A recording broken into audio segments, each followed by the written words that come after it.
9对双向奔跑鲁剧 CP。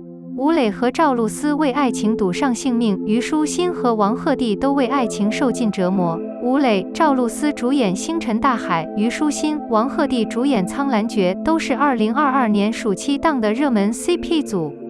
两对 CP 的爱情故事之所以动人，是因为都是一套双向奔跑。比起高糖甜宠剧，很多人更喜欢这种甜虐心的剧情，玻璃渣里的糖更值钱。下面这9对双向奔跑的鲁剧 CP 不仅是单方面的贡献，双向保护的爱心更是可贵。1. 星寒璀璨，月升沧海，他为他冒着生命危险，他为他守护一切。凌不多的复仇之夜，邵尚毫不犹豫地冒着生命危险，骑着凌不多避开了重重追击。他说：“你今天要是敢抛弃我，我这辈子都不会一样了。”当他选择放弃自己报仇雪恨的时候，他依然坚定地站在他的身边，愿意和他一起去生死。然而，为了不拖累少上，凌不躲单手将他推开，一个人跌入悬崖。两人的关系一直是双向的，因为凌不多报仇的线索断了，是少商在雨夜找到了他，少上在宣布后病逝，凌不多因为大雨而抱住了他。为了少商的性命，凌不夺选择了一个好地方让他出去。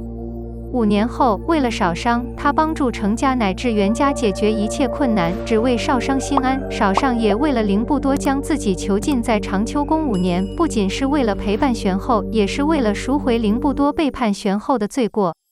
纵然不能原谅他，他依然为他做着一切。2. 小苍兰诀，他为他受了刺骨的霜冻和严钉，他为他进入了伏菊洞，受到了惩罚。苍兰诀中东方晴苍和小兰花的爱情太残酷了。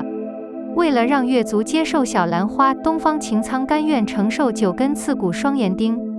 作为越族之主，他没有放弃对百姓的承诺。作为一个男人，他没有牺牲自己心爱的女人。他说：“我爱她，不仅要和她一起上山赏月，还要为她准备3届最盛大的婚礼。”我们所有人都要为爱一个人承担责任，而萧兰花也不是盲目保护的弱女子。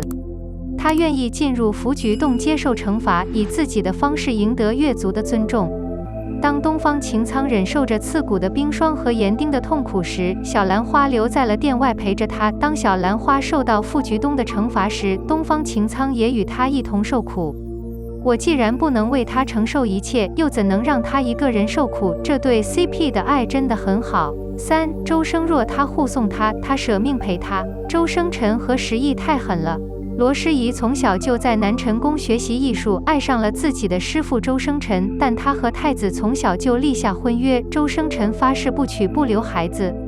两人心中原本以为还是远距离保护对方为好，周生辰无奈却被刘子兴陷害造反，被去骨惨死。当周生辰受到驱逐刑的时候，石毅也感受到了同样刺骨的疼痛。面对杀死心爱的敌人，他无法报仇，更无法嫁给敌人。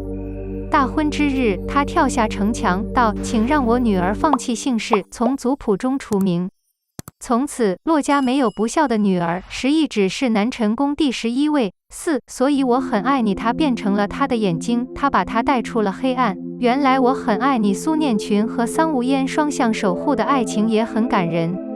曾经，苏念群是一个看不见光的盲作曲家，桑无烟成为他生命中唯一的光。因为他走出了黑暗，走出了童年的阴影，走出了心中的牢笼。相隔3年重逢，苏念群治愈了他的眼睛，而桑无言却深陷失去父亲和挚友的痛苦，导致他患上了妄想症。这一次，他化身为苏念群，为桑无烟疗伤，陪着他。当他从幻想回到现实时，他把这些伤害变成了继续前进的动力。这种双向的爱是最美的。5. 明心如玉，他为救他无奈离别，他为保护他与皇权抗争。徐灵义和骆十娘也是双向守护者。欧家为了打倒徐家，陷害11娘入狱。11娘为了保护许家，无奈与许灵义分手，又与许灵义分手。这是两人第3次分开。朝臣劝徐灵义顾大局，一定要抛弃11娘，可他怎么忍？为了保住11娘和欧家，他不惜违抗皇上。好在徐灵义和11娘心的善良，两人联手找出了欧家与海贼勾结的证据，洗刷了11娘的恩怨。许灵义从始至终都没有抛弃11娘。两个人双向奔跑，双向守护，为对方牺牲的感情是如此的感人。6. 在琉璃里，他为他活了9辈子，他为了他与所有人抗争。琉璃司凤和玄机也是两路守护者，特别是司凤，他用9代灭了玄机的敌意，换来了10代无辜的楚玄机，追了10代和10代的玄机，1代要么被他杀死，要么被他杀死，10代终于得到了玄机的回应。10代玄机终于爱上了司凤，但最终一人一妖水火不容。为了保护玄机，司凤隐藏了自己的战神身份，将自己推到了最前线。后来，玄机终于看清了真相，千寻万千，山万水也想找到司凤。对于司凤来说，她不惜与大家为敌，甜蜜而残酷的爱恨情仇让人十分感动。7. 三生三世枕上书，他为他下凡，他为他心碎。三生三世枕上书，凤九和东华帝君也是双向守护。凤九，堂堂的青丘帝君，为了东华帝君，甘愿做一只小狐狸，后来为了帝君，也甘愿下凡尘世生死。皇上的保护，凤九从来没有要求过回应，皇上甚至都不知道陪在他身边的小狐狸就是凤九。后来皇上不惜为凤九闯入蛇阵，而在阿兰若之梦中更是宠幸凤九。自从皇上确认了他的来意后，他便毫无保留地献身于凤九。最残忍的是，他在即将浮出水面的时候，砍下半截心口做成戒指，只为死后继续保护凤九。